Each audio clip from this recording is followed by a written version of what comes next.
Kaspa! Tahimik!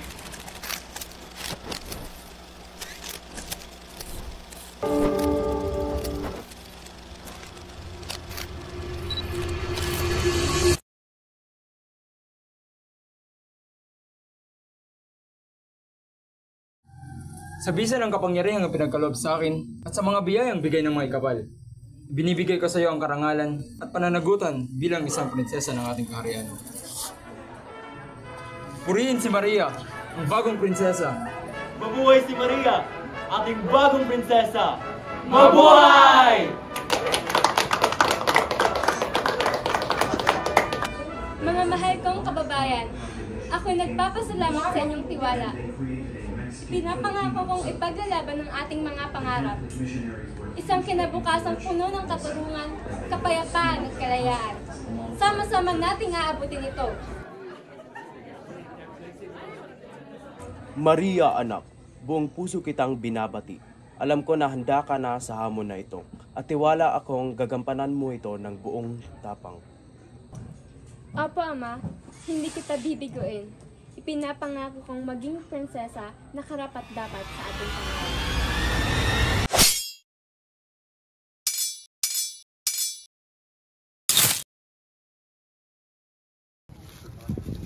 Napakagaling, prinsesa!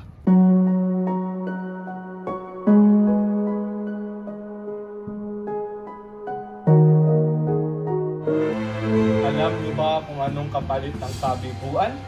Huwag ninyong hayaang kalabanin tayo ng isang prinsesa.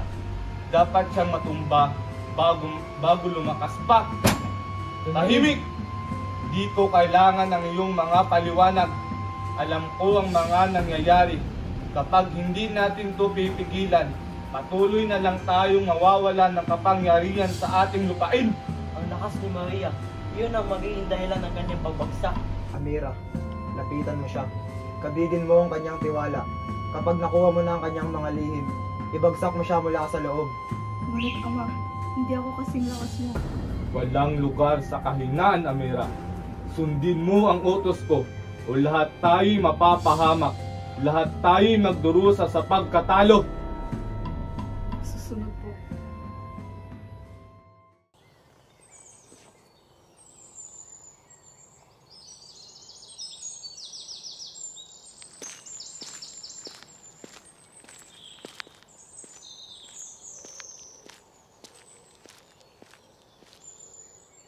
Ikaw ba si Amira?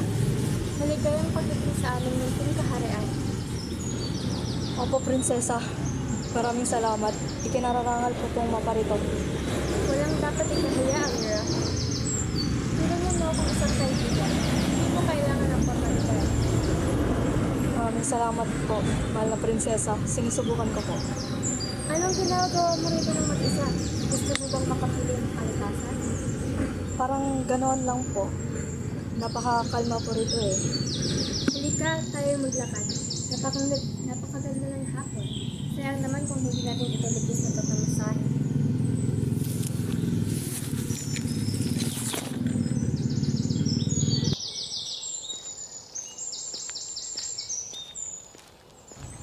Salamat po sa paanyaya, Bala Prinsesa. Sayang po kasi hindi mo na kailangan ng kailangan. Sige po, mauna na po ako. Sige, mag-iingat ka.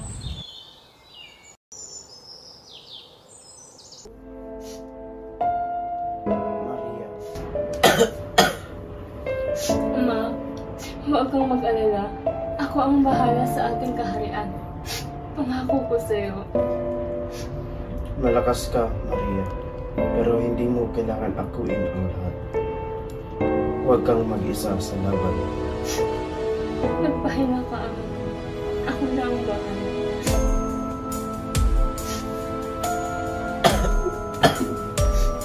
Mauna na ako. Pahinga ka, Ama.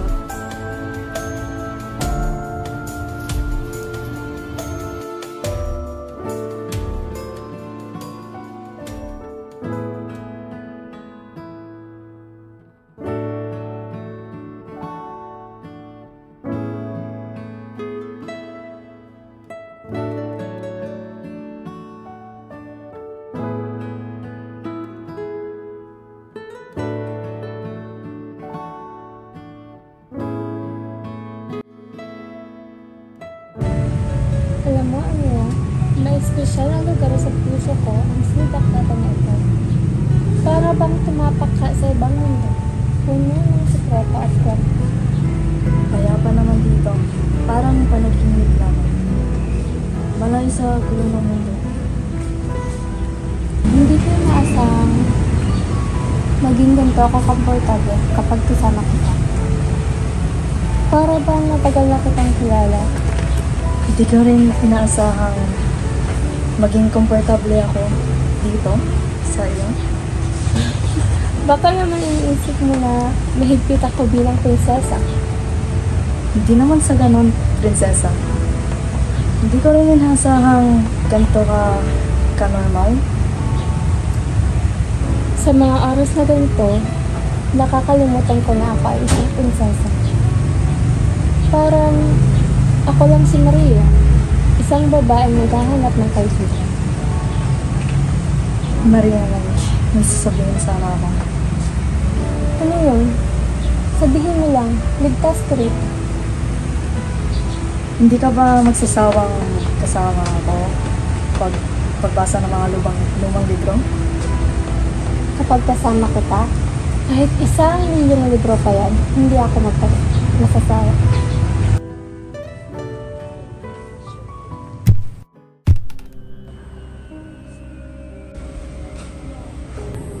Don Rahim, ating plano. Si Amira ay nagiging malapit na kay Maria. May mga balitang pinoprotektahan siya ng prinsesa. Maria? Pinoprotektahan siya ni Maria? Hindi ito maaari! May balita rin na malubha ng kalagayan ng hari. Hindi magtatagal at si Maria na ang magiging ganap na tagapamahala. Hindi natin itong hayaang makontrol ni Maria ang buong kaharian. Hindi dapat siyang maghari. Tinutulungan ko ang mga taong ito para sa digmaan. At ngayon, kailangan niyang bumagsak. Ang kanyang lakas ay ang nagdadala ng kanyang pagbagsak. Paghandaan natin ito. Itakda ang hukbo. Maghanda para sa digmaan. Amira! Amira! Bumalik ka na sa kampo ng ating bayan. Hindi mo na matatakasan na yung tungkulin. Alam kong nandun ka, Amira. Magpakita ka bago ang dilim kung nais mo bang may pamilyang uuwian. Hindi ko kayang bumalik doon, Maria. Alam ko may mali. Hindi ako dapat. Amira, kailangan mong umuwi. May mga tungkulin ka. May pamilya ka. Alam ko ang halaga ng pamilya. Pero paano ako makakauwi kung ikaw lang ang aking tahanan? Alam ko, pero kailangan mong ipagmera ng pinanggalingan. Hindi natin matatakasan ang ating mga tungkulin.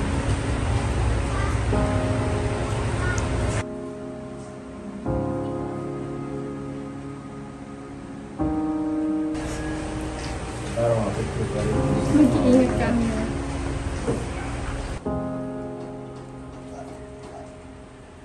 Hindi na tayo maghintay pa. Maghanda para sa digmaan. Si Maria at kanyang kaharian ay dapat magdusa. Mabuhay ang mga Moro! Mabuhay ang mga Moro!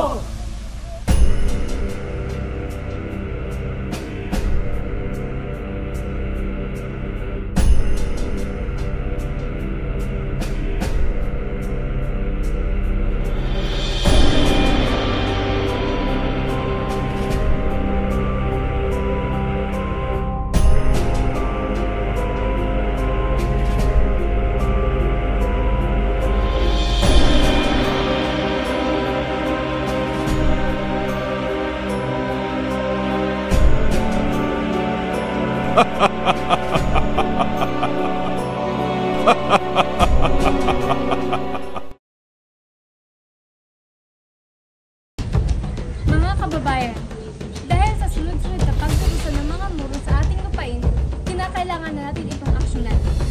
Ngayong nagdeklarasyon sila ng digmaan, tayo'y lalaban. Lalaban tayo para sa ating bayan. Mabuhay si Maria! Mabuhay ang kaharian!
Patawad, Maria. Pipiliin pa rin kita. Hindi. Huwag mong sabihin yan. Huwag mo kong iwan.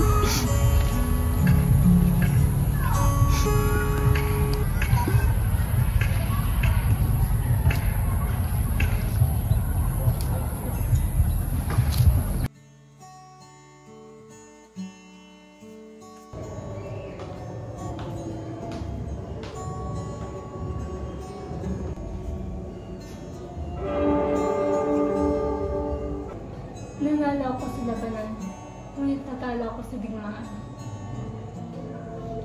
Diyos ko, bakit ganito? Bakit kailangan ako magpatayan? Dahil ang pagpapatayan ng ganito ba talaga ang kapayat-payan ng palataya? Ngunit napait ng puso ang aming mga bulong ay dinala ng hangin.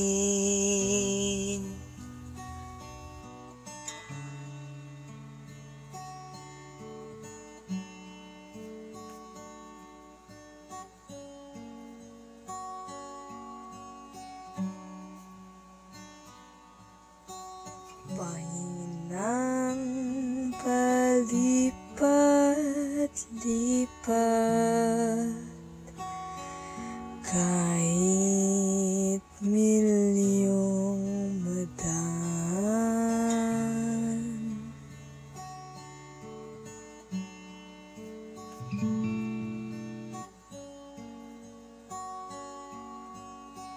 Isang kaharian ang naligtas, ngunit sa anong halaga?